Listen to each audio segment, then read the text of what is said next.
we're going to talk about storytelling and brand building.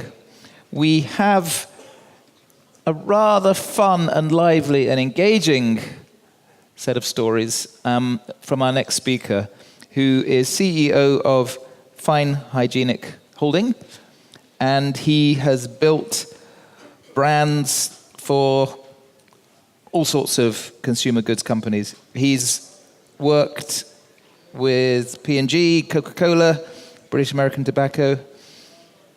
He's a bit of a specialist in helping business building and storytelling and marketing. So I'm very excited to hear him share some of his own guidance. James Michael Lafferty.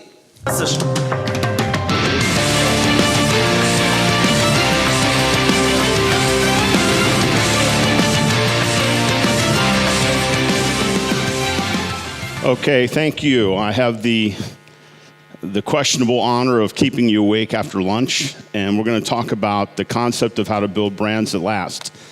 Now, I'm a big believer in the concept of serendipity. Serendipity means you have no idea where your life is going to go, and it can change in a moment. And in 1984, I was a fitness instructor for Procter & Gamble. Corporate fitness. Basically, I was training overweight executives how to eat and how to lose weight. And one day, my life changed because I had a brand manager in my group. And he says to me, you ought to try what I do. I said, what do you do? And he said, I'm in brand management. And I went through all these interviews and everything, and I suddenly went from being a fitness instructor to being in marketing. And I joined a division in P&G in '85 called Food and Beverage. And the big brand was Pringles potato chips. And I'm working on Pringles. And right when I started on the team, they had shot this ad. And every woman I worked with was talking about this actor. Oh my God, he's so hot. He's so beautiful. This is the most beautiful man I've ever seen in my life. And so I went to the editing of this film. And we saw this young guy, and we all kind of thought, maybe he'll be something someday. Now, I'm going to show you an ad that very few people have seen. This is the first paid acting job for this actor. Watch the film carefully and see if you can identify who is now a Hollywood icon. This was his first paid advertising when he was 20 years old. So let's take a look at this film from 1984. No, Pringle. Got the fever, got the fever. No, Pringle. Got the fever, got the fever. Got the fever, Pringle. We've got the fever for the flavor of a Pringle.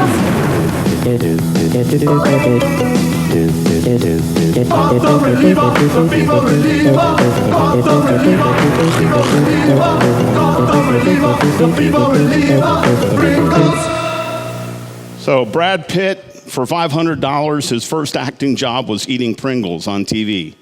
A few years ago, when I was launching Pringles in some markets, I tried to get his agent to agree to let me re-air that. He said, yeah, for $1 million a day. So we didn't pay. So we didn't air it. So what we're going to do now is we're going to talk about branding. I'm just going to tell you a couple of stories to set the stage. The first is, this is a picture of a book called How You Are Like Shampoo, trademarked by Brenda Bence. Who is Brenda Bence? Brenda Bence lives in Singapore. She used to be my brand manager on shampoos in Poland for Procter & Gamble.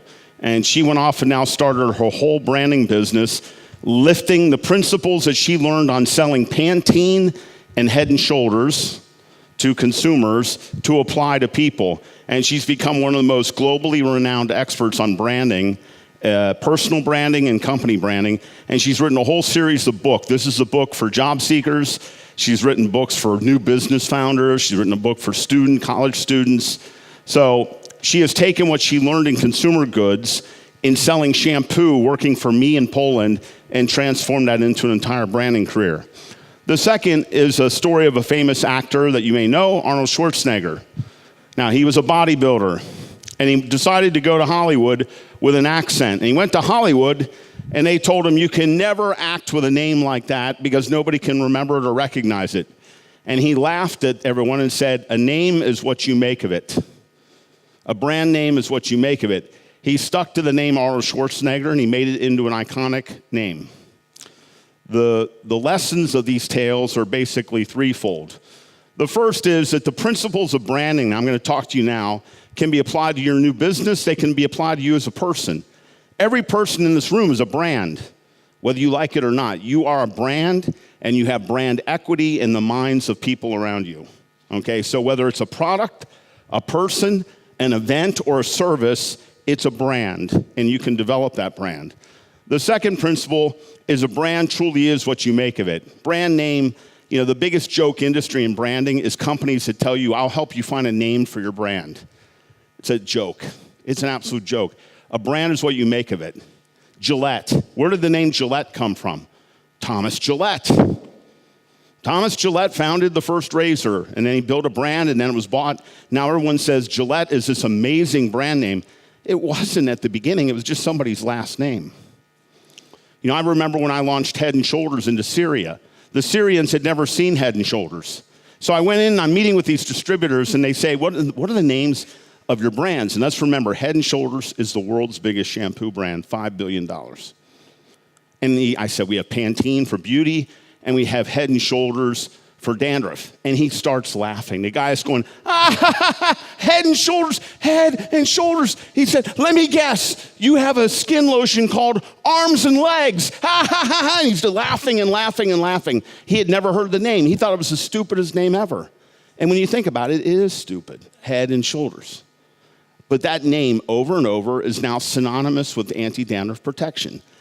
A brand is what you make of it. If your name is Schwarzenegger, you can make that a great brand if you invest in it and if you stick to it. Naming is not a key to driving a brand. Don't spend any energy on trying to think of a name for something. Just pick a name and go, because a name is what you make of it.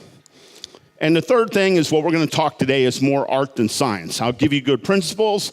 I'll show you lots of stories of stuff I worked on, but branding is still a lot about art. And there are people like Steve Jobs at Apple who had an incredible understanding of branding, who never studied anything in consumer goods. He had a feel for it. And some people have a better feel than others.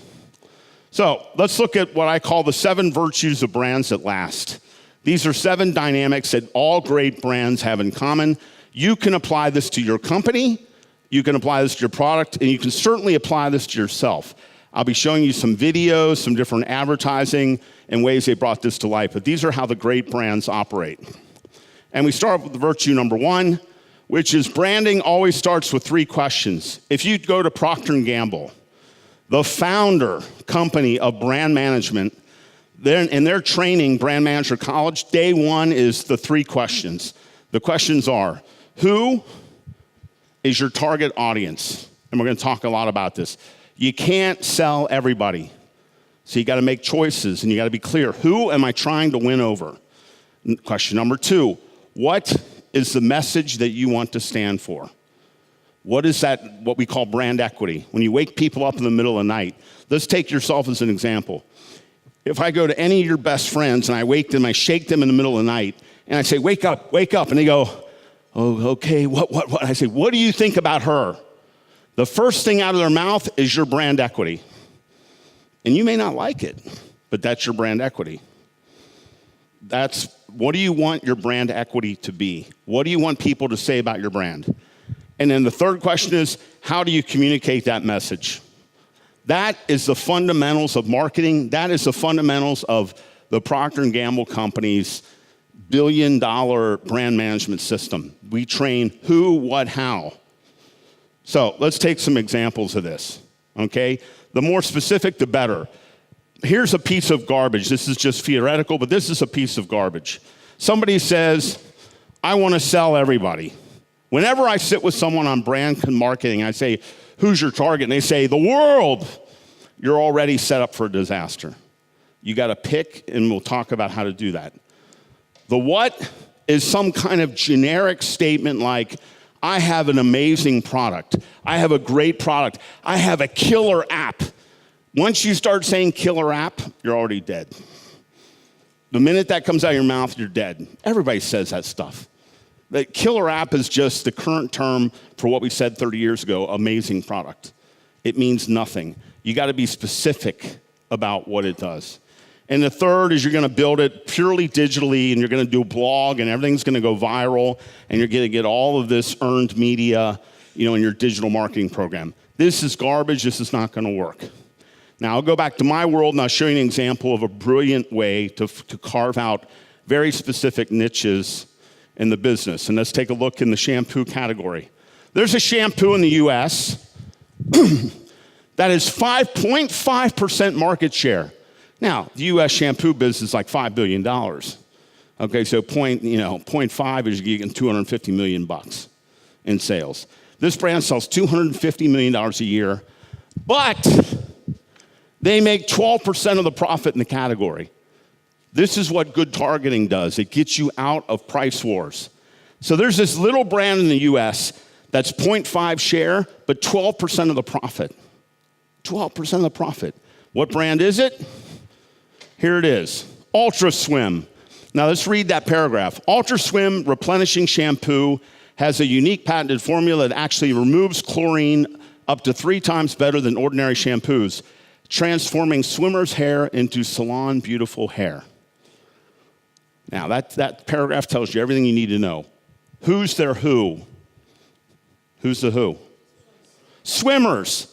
This is a beautiful who. You never say women between 30 and 48. You look at psychographics. What do they do? So they went after people who love to swim for exercise.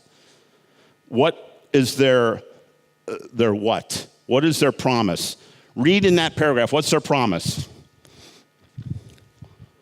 Transforming swimmer hair into salon beautiful hair. That's what they want to stand for. I take that hair full of chlorine, I dechlorinate it, and I make your hair look salon beautiful. Now, once you've got those two down, and you're very specific, the third thing is how do you communicate that? So what do? They don't do TV. They sponsor swim meets. They advertise in swimming magazines. They go to swim competitions and hand out samples. This little brand chugs along at high pricing, no promotion, makes more money than everybody else. It's the highest margin shampoo in the US business. Why? The who is defined, the what is defined, the how is defined. This is classic marketing. In this sense, in P&G. It's a little company in Tennessee called Chatham Products. Brilliant little company. This is how you do a who, what, how. Ultra Swim example. But it's always about psychographics. Now, let's look at 3 global leaders. Forget who you like and don't like. Which one of these people has done a brilliant job at knowing who their who target is, which leads them to winning elections and getting things done? Number 1 is Justin Trudeau of Canada. Number 2 is Merkel of Germany. And number 3 is Trump. Which one has carved out a very specific who target that they want to vote and support them? Trump. Look, I hate the guy. I can't stand him. I'm ashamed. But my God, is he smart on this. He went after that 35% of the U.S. group, white, scared, upset, anti-immigration, and he got them to love him. And he's right. He said, I could shoot someone on Fifth Avenue and my base would still support him. It's really clear by now that that's true. He could shoot someone on national TV and he said, it's okay. We love you anyway. Who segmentation. See, when people start doing things like Hillary Clinton did, what did Hillary Clinton do? I want 51% to like me. You're dead. Because he said, I want 35 to love me, and they'll never leave me. Always go for love over like when you're a brand. Because if they only like you, they'll leave you when they find true love. This is the biggest mistakes brands make, is they say, I just want to get a majority to like me and go for me. Like is not good enough in branding. You got to have love. There's trademarks and there's love marks. Love marks are brands people adore. And now, a lot of the world hates him, but his base adores him. And that was his secret. There's a lot we can learn as branding people from that. A couple of questions for you. Who's your who target? Think psychographics. What do they do? How do they think? What scares them? What do they want for the future? Never talk demographics, age, sex, that stuff. Think about psychographics. The psychographics of Trump's people are, I'm afraid for the future. I'm afraid a foreigner's going to take my job. I'm afraid of invasions, of immigrants. I'm afraid of people that are different than me. I'm not very global. This is psychographic. This isn't demographic. Number 2, what do you stand for? It's called the middle of the night question. You wake somebody up that you want to buy your brand, and you say, what do I stand for? And they'll answer you. And number 3 is, how can you communicate it in an affordable way? Okay? Virtue number 2, branding is cumulative, so it's about consistency. Brands that are always changing and relaunching are never, ever working. They're always in decline. When I sit in all my years and I meet with a new brand team and they say, oh, we're relaunching again, it's dead. If you're constantly restaging, you're dead. Great brands stay the same. So let's take a look at a brand, a category I used to work on. That's the 60s advertising, when you could still advertise on cigarettes for the world's biggest brand, Marlboro. Take a look at the picture. Here's the 70s. Take a look at a picture. 80s.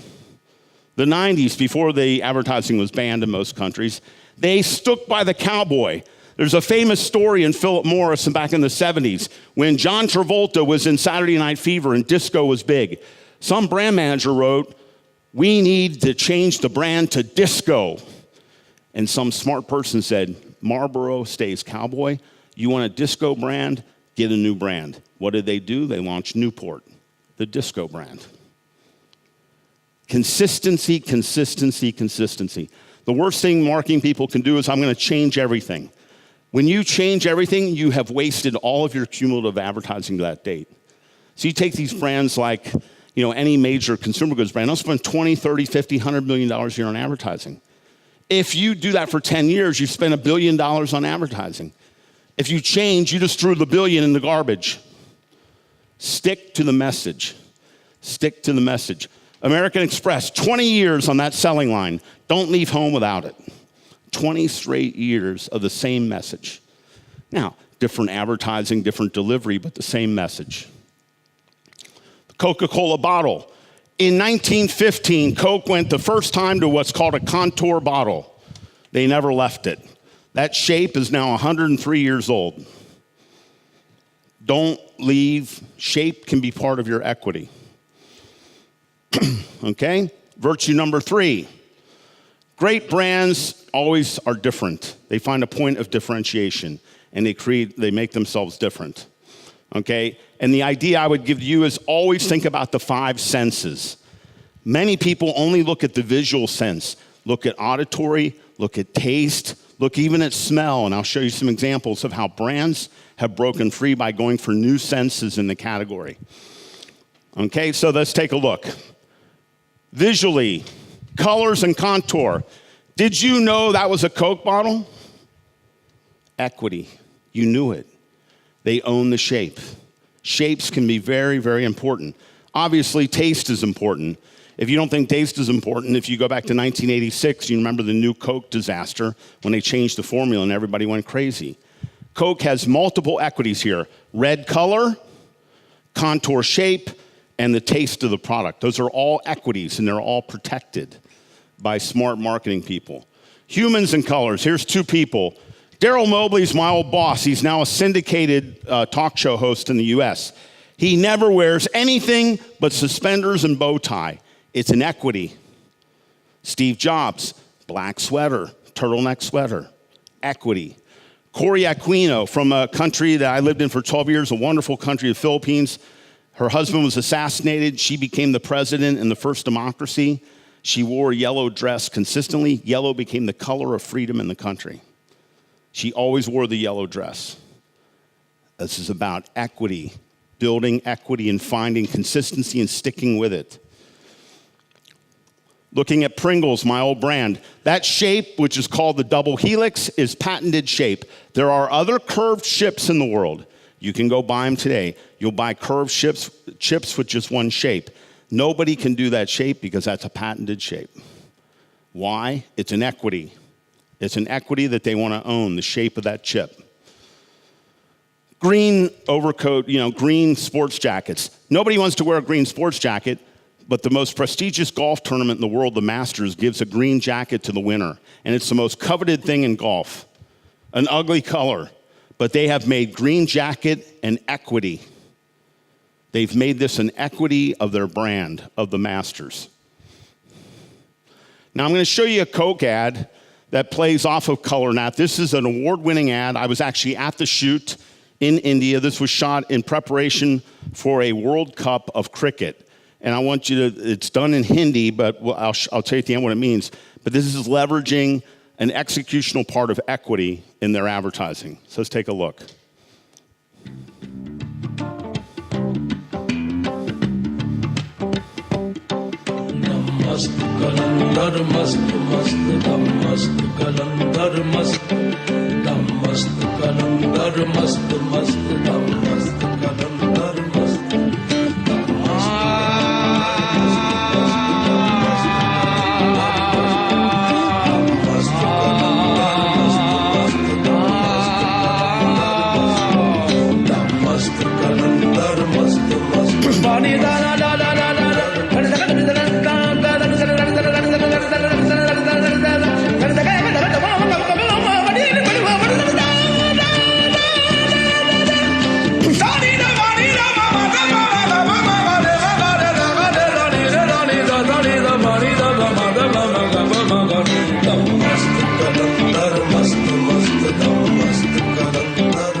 Okay, the selling line at the end says, the color of passion is red. All about the brand color of red and equity for this important sporting event. The second ad I'm going to show you is from a brand I worked on. This ad ran for 25 consecutive Christmases in the United States. It became a legend. By the time they finished running it, the little girl in the ad was married with 4 kids. Only ran December 1 to December 31 for 25 consecutive years until they updated it. And this was a legend about building a tradition, owning an equity, and also notice the different senses that this brand appeals to. So the brand is called Folgers Coffee. It's a market leader in the US in the coffee business. Let's take a look at this legendary ad from Christmas time. Thanks a lot. Merry Christmas.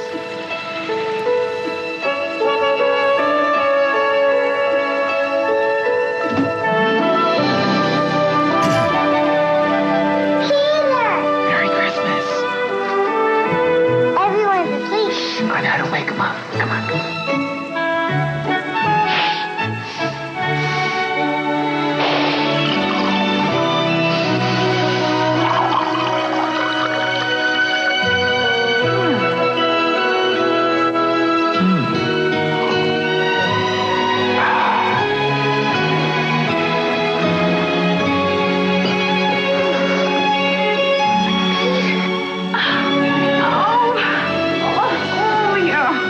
How you doing?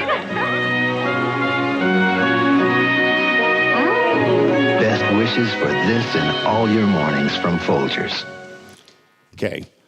Folgers was like every other brand. You got to taste good. Everybody had the same advertising. The whole category was the same. This is the first brand that went to the smell of coffee to help you wake you up. And with that, they went from a low 20 share to a 35 share in the US. Took market leadership they'd never lost.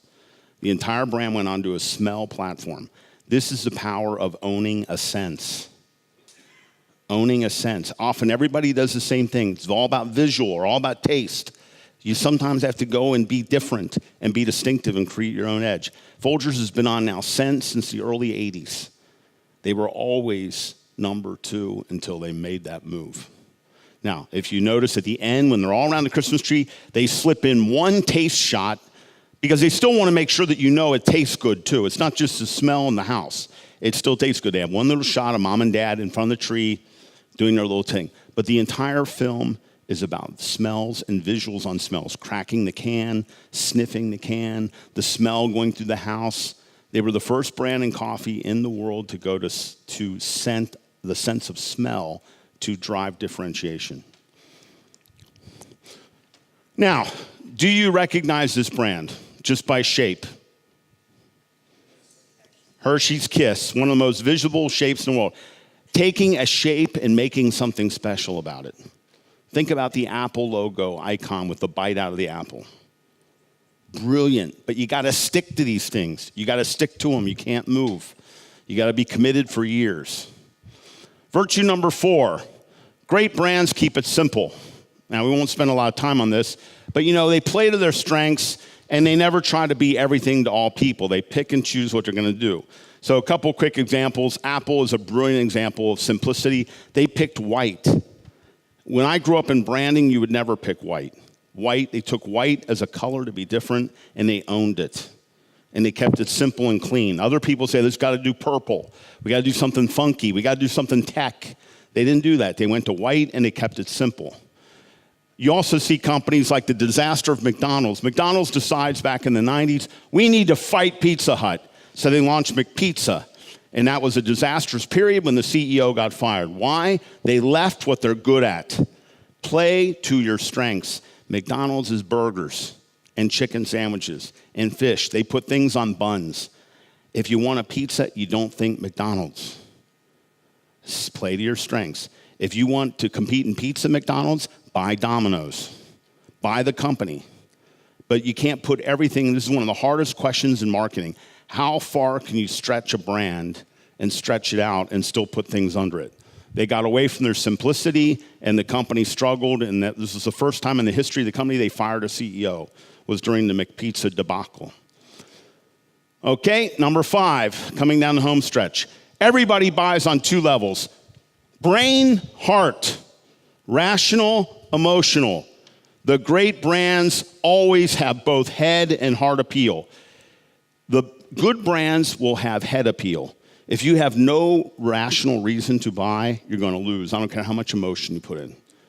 People don't buy purely on emotion. They buy with their pocketbook, and they have to think. But if you can do both emotion and the rational, you really win. So we'll do a couple of examples here. If we go back to Coke, who are brilliant at this, the rational is it tastes good if you like that taste. It's incredibly consistent. There's no company in the world that makes Coke taste the same in every country like they do. And on top of that, you have high trust in the brand. That's your brain saying why you should buy Coke.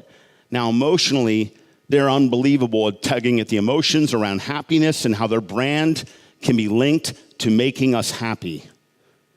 Have a Coke and a smile. Now, the ad I'm going to show you is from the US. It's from 1975.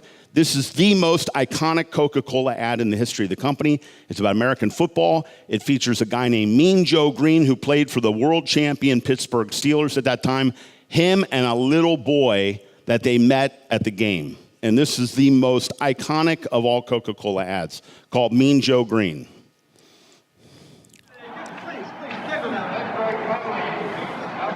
Mr. Green? Sound up, please. Yeah. You need any help? I just want you to know, I think you're the best ever. Yeah, sure. Want my Coke? It's okay, you can have it. No. Really, you can have it. Okay. A Coke and a smile makes me feel good. Makes me feel nice. Be around. That's the way it should be. I like to say, Hey, kid. the whole world is smiling with me. Coca-Cola as life. Have a Coke and Thanks, Mean Joe. Smile. Appealing to that emotional chord. So they've got the taste, they've got the consistency, they got your trust. Now, can we link these into magical moments and appeal to the heart and that concept of happiness? Brilliant, brilliant advertising. Okay, the second one is an old brand of mine from Poland called Vizir. Vizir is basically Tide, but in Poland it's called Vizir, but the logo and everything's the same. It stands for whiteness. Now, the rational reason to buy this is it really does get out tough dirt and stains, and it's really the whiteness gold standard. And we tried to do advertising. I mean, how do you advertise white? You try to find gold standards. And in Poland, the agency hit a home run. Poland, it snows a lot. And a gold standard for white is snow. And snow is very emotional for Poles. And the whole experience of building snowmen and having snowball fights and playing in the snow is part of the national character. This is the first ad in history of laundry detergents that won the Golden Lion in Cannes. And I was the general manager at the time that this was shot.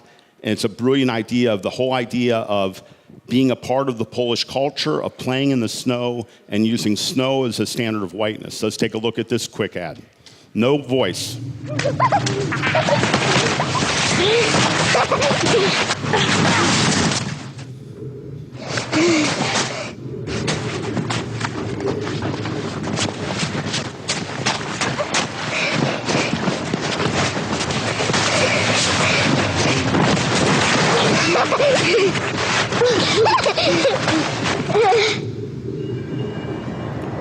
So the sheet is so white you can't see it in a snow backdrop. And runs into it. Bringing the emotions of the Poles, all about the concept of winter and playing in the snow and bringing it back to the brand, appealing to the heart. Virtue number 6 is a simpler one, which is avoid getting killed. Avoid what are called death traps. And every brand has a death trap. And it's realizing that what you build in a day, in a lifetime, can be killed in a day if you're stupid about it. Now, there's different examples of this. Okay, you have to treat your brand like fine china, your personal reputation like fine china. You can be wiped out in a day. Anybody in this room, one dumb mistake and everything you've done in your life is gone. So let's take an example. Who's that? Anybody know? Bernie Madoff, that's right. He was a very respected guy till they found out he did the biggest Ponzi scheme in history and stole $1 billion from his friends. He's now rotting in prison. His son committed suicide. Complete disaster. Ruined by choices. If you look at brands, I'll tell you about one of mine. There was a brand in Poland called Pert Plus. It used to sell $15 million a month. Then there was an article in the newspaper that said, Pert Plus makes your hair fall out. And I was part of this, were too slow to react. And by the time we got our act together to counteract the media, the brand had gone to zero in 60 days. 15 million a month, $180 million a year in sales, to zero in 60 days. Because who wants a shampoo that makes your hair fall out? I mean, that's really not anything that anybody wants. We were slow to move. The learning on this one is simple. When there's a bad rumor on your brand, you got to move within 24 hours or you will lose. When you have an emergency on the brand, you got to react quickly. You sit on it and you're going to die. So avoid the death traps. And the final virtue is how to stay current. You need to stay current in this world. We move quick. And you think about even certain in the tech world that you're in, how many brands have come and gone in the last decade. You got to stay current, but you can't lose yourself. And this is often a very tricky place to be. Society does change, needs change, but doesn't mean you completely change everything. You can't go from black to white. You need to still stay in your zone. So some examples of this is you look at how Coke, and again, they've done a great job, has managed different beverage needs. So they used to sell plain old Coke. And then at a point in time, there's a health move, and people want lower calories. So they launched Coke Light. Now, they find out that Coke Light really only appeals to women. And that bothers them because men want low calorie too. So to complement it, they can't call it Coke Light for men, so they come up with Coke Zero. Coke Zero is Coke Light for men. That's all it is. Because Coke Light had overdevelopment among women. Now, they decided to call it Coke because it was okay. But there are other needs. There's a need for a lemon lime drink. They make, I think, a good decision. How far can you spread the name Coke? They shouldn't put Coke on a clear product of lemon lime. So they use the Sprite name for that. People say, I want carbonated drinks with fruit flavor in it. Should we call that Coke? Coke strawberry? Coke orange? No, they go with Fanta. Then they say, we need actually real juice drinks because we're a beverage company and we're not just a soft drink company. So they do Minute Maid for juices, and then they say we got to get in the water business because now water, like Evian and Fiji, these are becoming big brands. We got to do it. So they do Dasani. They knew how far to stretch the brand, and when they had new needs, they'd come up with new brand names. You don't overstretch your brand. You look at Gillette. When Gillette was bought by Procter & Gamble, I was part of the team that did that, and we had this endless debate. Is this a shaving brand or a men's skincare brand? Fight, fight, fight, fight, fight. Is it shaving or men's skincare? We came to the conclusion it was a men's skincare brand. Now, they sell Venus, they sell female shaver, but the major push of the advertising on Gillette is male-focused. This is an ultimate question. How far can you stretch your brand? What can you stand for? How far? This is the endless question of how far you can take a brand. There are people like in life, these two actors, you know probably Ross from Friends, David Schwimmer, and a guy named Danny Most from Happy Days, both in the same shoes, both in a world-famous comedy program on American television, doing great, making millions, and they say, I don't want to be known as a comedy actor. And so they leave comedy to go in other places, and both of them disappear into oblivion. Why? Because you got to recognize how far you can stretch your brand. Now, there are people in acting like Meryl Streep, like Robert De Niro, who can do anything, but there's only like 10 of them. If you're great at comedy, there's nothing wrong with staying in comedy. Play to what you're good at. Know what you're good at and play to your strengths. This is the ultimate decision of a brand.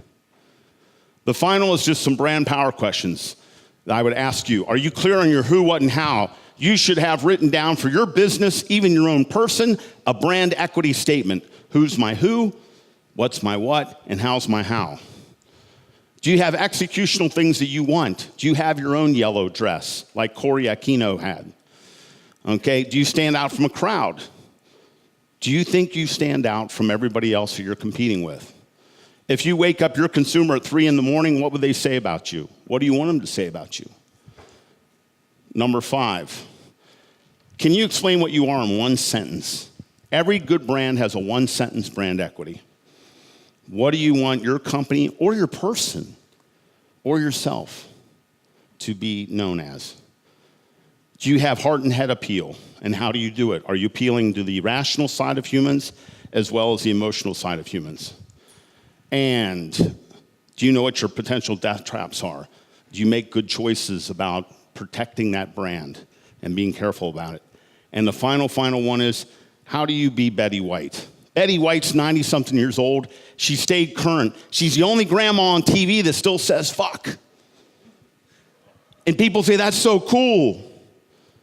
Betty White's 94 years old and she's still saying these words. You got to be like Betty White. How do you stay current, but you don't lose yourself? She's still the adorable grandmother. That, ladies and gentlemen, are the basics in 33 minutes, so I'm 3 minutes over, of how to build a brand that lasts. We can obviously go on this for hours. I'm always obviously ready to help anyone if you want. You can always contact me. I hope this was helpful. Thank you for being a wonderful audience, and I know it was tough after lunch. Thank you.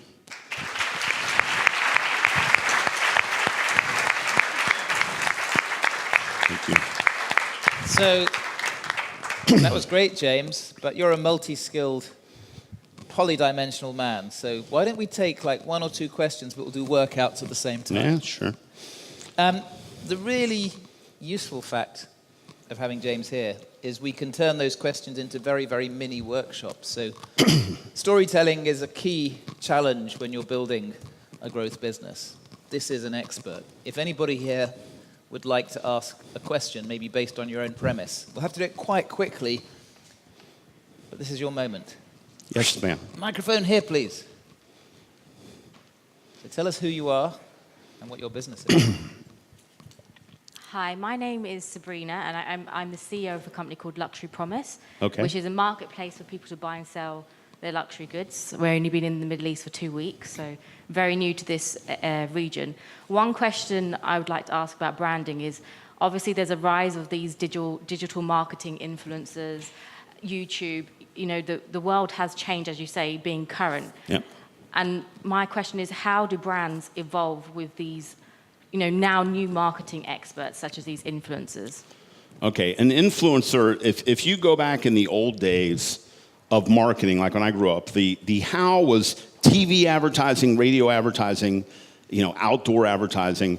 What it does is it carries the message to the person. Digital marketing, I just have taken all these courses on it to keep myself current. Digital marketing is just media. It's a new channel. So instead of buying TV, I'm buying programmatic advertising and targeting people. I'm buying on certain pages. I'm doing my own media, like my own website or my own Facebook page, all that. The influencer is just a media channel. What you have to do is just be careful in selecting influencers. The problem with influencers, even when I used to do it, is they say something stupid. Like, you had the Kuwaiti woman a few months ago that was in luxury. And she made all the comments about, the Filipino maids and kicking them out, and I control them, and they're not. And it was a backlash, and Estee Lauder dropped her, and Unilever dropped her, and everybody dropped her very quickly. The problem with influencers is you can't control what comes out of their mouth. And I can point to tons of stories of endorsers. An influencer today is a digital endorser. When you hire an influencer today, that's no different than when I was hiring a professional, hiring Tiger Woods on Gillette. But what happens? Once he started chasing people all over and becoming in the news for negative things, Gillette cut his contract the next day. Nike cut his contract the next day. The issue with influencers, I love them, I use them on my business, is you just got to really vet them and make sure they understand about making wise choices. I think the digital influencers today are much wiser than like the professional athletes I used to sign who, a week after you sign, they're drunk at a party and they're killing everybody. And then you say, okay, that didn't work out so well. So you have to decide on your luxury brands, what are the channels that you want to be on? What do you want to be associated with? And influencers is one of the how. It's just a media vehicle. And there are good digital marketing programs that have influencers, and there are some that do not. I think it depends upon really, there's a personal opinion, but there are some influencers who buy likes and buy followers, and they're a bit of a scam. I mean, you want people that really have a following. I like organically built influencers that really speak to people's hearts, and people follow them because they like their messaging. There's a lot of people that have just bought and acquired followers, or by being provocative, just by stirring things up. Is there a quick final question? Yeah. Thank you. We need to talk later because I have a luxury thing that I want to talk to you about. Yeah. Danny gets 10%. Hi, James. My name is Seema Ved. I'm the vice chairperson of a group called Apparel. Okay. The Apparel Group is basically made up of international franchises. We are in the GCC, India, Singapore, 14 countries. Okay. Our dilemma forever is that, of course, we want our brands out there, but we also want the parent company or the actual umbrella out there. So it's always a toss-up between who do we really sort of popularize. Like today, we've done shoponline6street.com, which is our e-commerce website, and we've done apparel. But we've done none of the 65 or 75 brands that we have. Okay. So I struggle with, when we're trying to popularize both, how does that work? That's very tough. I mean, I can't give you just an answer off the table. My advice would be is really sit down, identify what are the biggest opportunities to win with consumers, and then make a choice. It's very difficult to support 65 different equities out there. So pick and choose your battles. And the good thing about the digital world is you can experiment for low sums of money. In the old days, I had to shoot this ad and then air it on national TV and then wait and see. Digital now, with all the tracking and all the metrics, you're able to really, within days, you can figure out which things are resonating with consumers. You can drop that campaign. You can keep going out. You can drop doing banner ads, and you can only stay with Facebook and Google. There's so many different ways to do it. I mean, my best advice is, and I'm just speaking personally, I'm an old guy. I'm 55, and I grew up in traditional marketing. The digital thing has concerned me that I was becoming a dinosaur. And so I went online and I looked, and there's a program at Cornell University, Ivy League in the US, that gets you a certification in digital marketing. I've been doing this for months.